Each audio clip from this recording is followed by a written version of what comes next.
Et mon ami, je pense que tu vas très, très, très bien. Écoute, nous sommes en train de dealer avec des fossés pour fermer les gaps pour que tu sois vraiment cet entrepreneur épanoui. Nous allons traiter le fossé de la comparaison. Le fossé de la comparaison. Ça, c'est un cancer exceptionnel pour beaucoup d'entrepreneurs. Les autres sont meilleurs que moi. Beaucoup d'entrepreneurs aujourd'hui sont en train de mourir, sont en train de se détruire à cause de ces fossés. Laisse-moi te dire une vérité brutale. Quel qu'en soit le service que tu produis, il y aura toujours quelqu'un meilleur que toi. Quel qu'en soit le produit que tu as sur le marché, il y aura toujours un produit meilleur que ton produit. Quel qu'en soit le système que tu as, la taille de ton entreprise, il y aura toujours quelqu'un meilleur que toi. Tu dois savoir ceci. Ça ne doit pas être une surprise pour toi. Mais laisse que je te donne la bonne nouvelle. Tu es meilleur que beaucoup. Nous avons près de 8 milliards de personnes sur la Terre. Est-ce que tu sais que tu es meilleur? Plus que 5 milliards de personnes sur la Terre. Tu es mieux, tu es meilleur que 5 milliards de personnes vivant sur la Terre. Tu as un produit que tu as développé qui est beaucoup mieux que beaucoup de produits sur la Terre. Tu as une société, une entreprise qui est beaucoup mieux que beaucoup d'autres entreprises. Tu es une personne qui a une capacité exceptionnelle. Tu es un leader, tu es un champion. Tu es beaucoup meilleur. Je suis sur plus de 5 millions de personnes sur la Terre.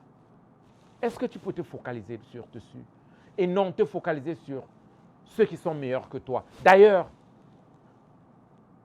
moi particulièrement, j'aime chercher des gens qui sont meilleurs parce que j'apprends de ceux qui sont mieux que moi. J'aime apprendre de ceux qui sont mieux.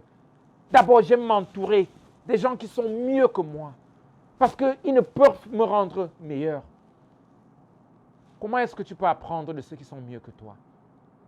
Comment est-ce que tu peux sélectionner? Est-ce que tu es ce leader, cet entrepreneur qui cherche toujours ce qui est mieux que toi et apprends certaines techniques d'eux? L'art de la perfection, l'art de la comparaison, ça doit être quelque chose. Donc quand tu t'accroches dessus, ça doit te faire grimper et non te faire descendre. Et chaque fois quand tu t'accroches sur ce qui est mieux que toi, tu deviens meilleur. Non seulement tu dois envoyer la main pour tirer et amener d'autres qui sont moins que toi à ton niveau. Est-ce que tu es cet entrepreneur qui aide d'autres, ceux qui sont moins que toi? Et tu félicites, tu célèbres ceux qui sont mieux que toi.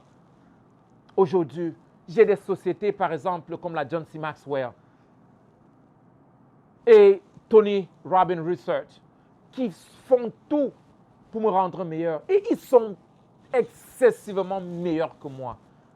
Je les célèbre tous les jours. Et je suis sur les pieds de John, sur les pieds de Tony, chaque jour pour apprendre. Et par contre, j'ai plein de coachs que je suis en train d'enseigner. Quel qu'en soit ce que j'ai, j'aime me déverser, me vider en eux. Parce que j'aimerais qu'ils soient plus que moi. Et c'est ça qui fera ma joie.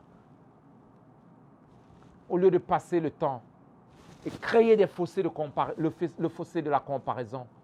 Passer ton temps à chercher ceux qui sont plus que toi et être frustré parce qu'ils sont plus que toi. Tu dois prendre la résolution et comprendre qu'il y aura toujours des gens mieux que toi. Meilleurs que toi. C'est ça la vie. Tu auras des gens qui sont un peu plus gros que toi, des gens qui sont plus grands de taille que toi, et parfois certains qui sont plus courts que toi, parce que tu peux aussi chercher à être plus court, mais tu ne pourras jamais dépasser ce genre-là, à être plus court. Tu verras certains plus minces que toi.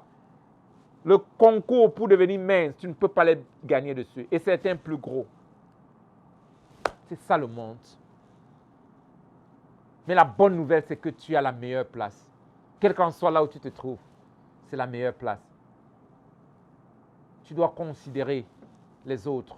Tu dois te réjouir de la connaissance des autres. Et tu dois savoir que ton produit à sa place. Et tu dois laisser le temps. Et arrêter de créer un gap de comparaison avec les autres.